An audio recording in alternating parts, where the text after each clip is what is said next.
شاکر صاحب welcome on board جناب. اور آپ کو سب کو سلام.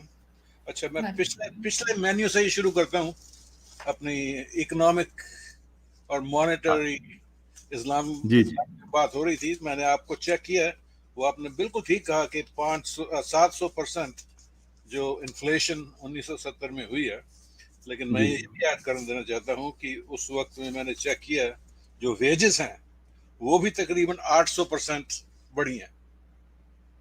جو ویج انکریز ہے 70 سے وہ بھی تقریباً 850% ویجز بھی بڑھی ہیں, تو تقریباً برابر ہی ہو رہا ہے. سو آپ کی آواز نہیں آ رہی, لپس موو کر رہے ہیں لیکن آواز نہیں آ رہی. ہاں کیسے بھائی آواز نہیں آ رہی؟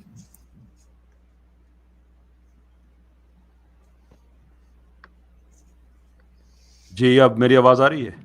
ہاں اب ٹھیک آ رہی ہے. تھینک یو جی, شکریہ. یار یہ ونڈوز 11 کا کوئی پرابلم ہے اس مائک کے ساتھ, پتہ نہیں کیوں سے ڈسکنیکٹ کر. اینی وے جی دوسرا ویری کوئکلی پھر آپ اس میں کامنٹ دیجئے. میں نے جو کینیڈا کی جو اکنامک سسٹم ہے, جب میں یہاں پر آیا تھا تو میں نے کمپیئر کیا کہ اگر یہاں پہ اسلامک اکنامک سسٹم ہوتا تو میں یہاں پہ گھر نہ لے سکتا. اور ایون دو میری اکاؤنٹنگ کی پوزیشن نوکری اچھی تھی, کیونکہ پھر بیوی میری کام نہ کرتی تو اکنامک پراسپیرٹی مجھ پہ نہ ہوتی. میں 2 سٹیٹمنٹس آپ کو دینے لگا ہوں تاکہ مجھے پتہ لگ جائے آپ کا نظریہ کیا ہے. آپ کا ایک نظریہ تو یہ ہو سکتا ہے, آپ کی آواز پھر چلے گی. ایک نظریہ تو آپ کا یہ ہو سکتا ہے کہ Islamic monetary and economic system اس لیے اچھا ہے کہ آپ کو جنت میں لے جائے گا. دوسرا آپ یہ کہہ سکتے ہیں کہ اس دنیا میں بھی اور اگلی دنیا میں بھی آپ کو پراسپیرٹی دے گا. آپ کون سا چوز کریں گے ان دونوں میں سے؟ یہ دونوں ہی انفیئر باتیں ہیں. I think and it shows کہ ان کے جو پرزیومڈ پریمیسز ہیں وہ ان ایکوریٹ ہیں. میرا خیال ہے آپ ان پہ کام کریں تو وہ زیادہ بہتر ہوگا. فار ایگزامپل اگر تو یہ کسی کا دعویٰ ہو کہ اسلامک اکنامک سسٹم انسان کو جنت میں لے کے جاتا ہے تو پھر آپ کا کوشچن بالکل ٹھیک بنتا ہے. اور اگر آپ یہ کہیں کہ جو اگلے جہاں کی پروسپیرٹی ہے اس کا تعلق اسلامک اکنامک سسٹم سے ہے, ویل اگین اگر کوئی اسلام میں ایسا دعویٰ پایا جاتا ہو تو پھر بھی آپ کا کوشچن ٹھیک بنتا ہے. لیکن اگر یہ دونوں ہی دعوے ان شکلوں میں اسلام میں موجود نہیں ہیں then there is no reason to entertain this question. چلو ٹھیک ہے, پھر یہاں پہ بات ختم ہو جاتی ہے, کوئی زیادہ پوائنٹ آف آرگیومنٹ نہیں رہا. تو اسی مینیو سے جو میں نے ایک چیز رہ جاتی ہے, وہ میں آپ سے پوچھنا چاہوں گا کہ آپ نے کہا کہ آپ نے یہ حساب لگایا کہ اگر کینیڈا میں اسلامک اکنامک سسٹم ہوتا تو آپ گھر نہیں لے پاتے. کیسے حساب لگایا آپ نے یہ؟ دیکھیں, کیونکہ مجھے جب میں یہاں پہ آیا تھا تو میرے پاس کچھ بھی نہیں تھا. سارا پیسہ جو ہے میں نے پڑھائی میں استعمال کیا. تقریباً میری اور میری بیوی ہم دونوں کام کیا کرتے تھے. 5 سال ہم دونوں کو لگ گئے, وہ بھی کام کر رہی تھی. ہمیں 5 سال لگ گئے ڈاؤن پیمنٹ 10% ڈاؤن پیمنٹ اکٹھی کرنے کے لیے. اس کے بعد ڈاؤن پیمنٹ دے کے اگر میں اس میں مارگیج دیتا اور میرے 2 بچے تھے, ہم نے چوز کیا کہ بچے 2 کرنے, 2 سے زیادہ نہیں کرنے. اگر میری بیوی گھر پہ رہتی, جیسے اسلامک سسٹم میں بیوی کو گھر میں رہنا چاہیے, تو میرے کم سے کم 4 بچے ہوتے. ٹھیک ہے, تو 4 بچے, بیوی, کرائے کا گھر لے کے میری انکم سپورٹ نہیں کر سکتی تھی کہ میں اتنی بڑی پیمنٹ دے کے گھر لے سکوں. صحیح. تو یہ تو ہو گیا آپ کا وہ سسٹم جو کینیڈا میں جو آپ رہ رہے ہیں. میں آپ سے یہ پوچھ رہا ہوں کہ اسلامک اکنامک سسٹم کی آپ بات کریں, آپ کے بچے زیادہ یہ وہ یا شور یور پرسنل ڈیسیجن, لیکن اسلامک اکنامک سسٹم کی کون سی پروویژن ہے جو آپ کو گھر لینے سے روکتی؟ میں آپ سے یہ پوچھ رہا ہوں. کیونکہ یہاں پہ مارگیج نہیں دے سکتا. جو مارگیج دنیا میں ہم بتائیے. ٹھیک ہے جی. تو دنیا میں جن کنٹریز میں مارگیج نہیں ہے وہاں پہ لوگ گھر نہیں خریدتے. وہاں پر خریدتے ہیں, پر وہاں پہ آپ کو اگر آپ کے پاس کیش نہیں ہے دینے کے لیے تو پھر آپ کو لوگوں سے لون لینا پڑتا ہے. ٹھیک ہے, منت ترلے کرنے پڑتے ہیں لوگوں سے لون کے گھر لینے کے لیے. پھر واپسی کے لوگ پوچھتے ہیں واپسی کب ہوگی. That's simply no true. قطع نظر کہ آپ کی بات ہسٹوریکلی غلط ہے. پاکستان اس کی ایگزامپل ہے کہ پاکستان میں پرائیویٹ اونرشپ جو ہے وہ کوئی آئی تھنک